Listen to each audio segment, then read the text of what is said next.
తోసివేయకము. నీ పరిశుద్ధాత్మను నన్ను దూరం చేయకు ప్రభా.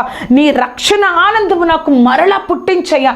సమ్మతి గల మనసును నాకు అనుగ్రహించు ప్రభా అని ఆయన యొక్క హృదయాన్ని దేవుని సన్నిధిలో దావీదు కుమ్మరిస్తున్నాడు. అర్థమవుతుంది కదా అండి? మన యొక్క పశ్చాత్తాపం మన కుటుంబాన్ని ఆశీర్వదిస్తుంది. ఎవరైతే పశ్చాత్తాప పడి ఉంటారో వారికి దేవుడు చూపించే కృప ఎటువంటిదో తెలుసా అండి? నిర్గమాకాండము 20వ అధ్యాయము 5-6 వచనాలు. ఏలయనగా నీ దేవుడైన యెహోవానగు నేను రోషము గల దేవుడను.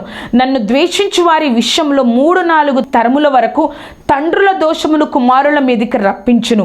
కానీ నన్ను ప్రేమించి నా ఆజ్ఞలను గైకొను వారిని 1000 తరముల వరకు కరుణించు వాడనై ఉన్నాను.